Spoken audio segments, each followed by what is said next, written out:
नमस्कार दोस्तों। आज मैं एक कहानी लेके आई हूँ। जिम्मेदारियाँ कभी ख़त्म नहीं होंगी। मेरी पेंटर बहू रानी। मम्मी जी ज़रा अपना पीला दुपट्टा निकाल दो, स्कूल में प्रोग्राम है प्रैक्टिस के लिए चाहिए। वर्तिका ने जूते का लेस बांधते हुए कहा, लेकिन मेरे पास तो पीला दुपट्टा है ही नहीं। तुमने मुझे कब पूछा था इसके लिए? अनीता दिमाग पर जोर डालते हुए बिटिया से बोली। मम्मी जी, इसमें पूछने वाली क्या बात है? आपके पास इतने सारे दुपट्टे हैं, मैंने सोचा पीला रंग भी होगा होगा ही। अनीता ने पूरा अलमारी पलट डाला, लेकिन पीला दुपट्टा मिला ही नहीं।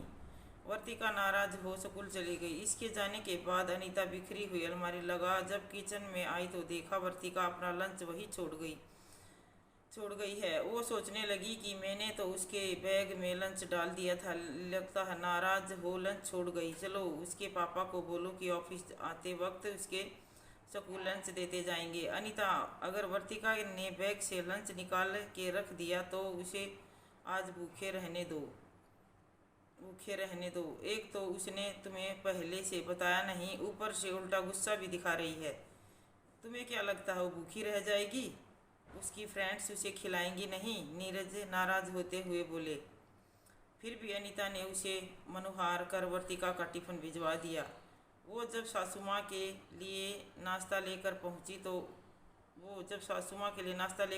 तो उन्होंने उसे पास बैठने को कहा। देख बहू, सबके साथ अपनी परवाह भी किया करो। अब तुम बीपी की दवा खाने लगी हो। वर्तिका 22वीं में है। अपने छोटे मोटे काम उसे खुद करने के लिए बोलो। उसे एहसास होना चाहिए कि उसकी अपनी जिम्मेदारियां उन्हें खुद उठानी हैं, और इसके लिए अभी से उन्हें तैयार करो। बच्चों की परवरिश ऐसी करो कि वो हर परिस्थिति में असमंजस बैठाना सीखे।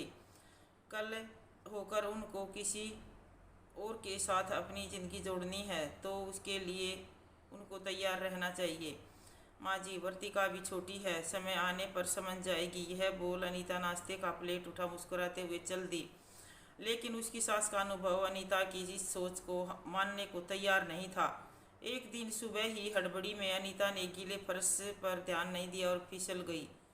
पैर में मोच आ गई और डॉक्टर ने प्लास्टर चढ़ा दिया। अनीता ये सोचकर परेशान थी कि अब घर कैसे मैनेज होगा। माँ जी गठिया की मरीज है, ज़्यादा चल फिर नहीं सकती। वर्तिका 12वीं में है तो उसकी पढ़ाई का भी नुकसान नहीं होना चाहिए। इसी उधेड़-बुन में बैठी थी कि पति पास आकर बैठ गए। मानता हूँ तुम्हें बहुत दर्द हो रहा है, लेकिन डॉक्टर ने दवाइयाँ दे दी हैं, जल्दी आराम हो जाएगा। देखो तुम्हारे लिए फिल्टर कॉफ़ी लाया हूँ, पी कर बताओ कैसी बनी है। नीरज, मेरे पैरों से ज़्यादा मेरे मन में दर्द है, इसलिए लापरवाही से अपना पैर तड़वा बैठी, और अब सबको मेरे कारण तकलीफ हो रही है। मैं कुछ भी नहीं कर पा रही हूँ। पति ने अनीता का हाथ अपने हाथ में लिया और प्यार से बोले, अनीता, शादी के बाद से तुमने इस अपने घर की, पूरे परिवार की और मेरी भी जिम्मेदारियां बखूबी निभाई हैं। अपनी खुशियां, अपने शौक, ये सब तो तुम भूल ही गई थी। इसलिए भगवान जी ने प्लान करके तुम्हें यह अवसर दिया कि तुम अपनी ज़िंदगी 2 महीने आराम से जियो और हम सब तुम्हारी सेवा में हाजिर रहें। नीरज ने बड़ी अदा से कहा तो सुनती ही अनीता शर्मा गई। तभी वर्तिका ने अंदर आते हुए कहा, मम्मी जी, मैं भी घर संभालने में दादी और पापा की मदद करूंगी, और हाँ, आपके लिए ये पेंटिंग का सामान लेकर आई हूँ। इसके साथ ही एक ऑनलाइन पेंटिंग क्लास में आपको इनरोल करवा दिया है। अब बेड रेस्ट में भी काम करते रहना। अपने पेंटिंग के शौक को पूरा करने के साथ घर सजाने का भी इंतज़ाम कर लोगी। वर्तिका, तुम काम करोगी तो तुम्हारे पढ़ाई का नुकसान होगा। मैं कुछ और इंतज़ाम करती हूँ। मम्मी जी, मेरी पढ़ाई का कोई नुकसान नहीं होगा।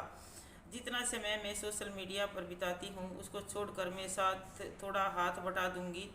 जब बाहर जाऊँगी तो यह लाइफ स्किल मेरे बहुत काम आएंगे। वर्तिका को देख अनीता सोचने लगी, बिटिया समय के अनुसार कैसे ढलने लगी। हाँ बहू, अब पैर ठीक होने तक तुम एकदम जिम्मेदारी मुक्त रहो। देखो हम सब मिलकर कैसे घर चलाते हैं। बस स्वाद में ऊंच नीच हो जाए तो कलछी चलाने के लिए उतावली मत हो जाना, वरना डॉक्टर और लंबा बैठा देंगे। जिम्मेदारियों का अंत नहीं है बहू, ये तो हमेशा लगी रहती हैं, लेकिन उसके साथ हमें अपनी ज़िंदगी का हर आनंद भी लेना है। मैंने जो भूल की, मैं चाहती हूँ मेरी अगली पीढ़ी इसे न झेले। दादी, इसलिए मुझे काम नहीं करने पड़े हमेशा डांटती रहती है। जब वर्तिका बोली तो सब हंस दिए। अनीता सोच रही थी कि परिवार के प्यार और अपनापन का ताकत कितना मजबूत होता है, हर व्यक्ति को हर तूफान में पार लगा देता है। तो दोस्तों, मेरी कहानी कैसी लगी कमेंट करके ज़रूर बताना, लाइक करना, शेयर करना और जो न्यू आए चैनल पे सब्सक्राइब कर देना। धन्यवाद।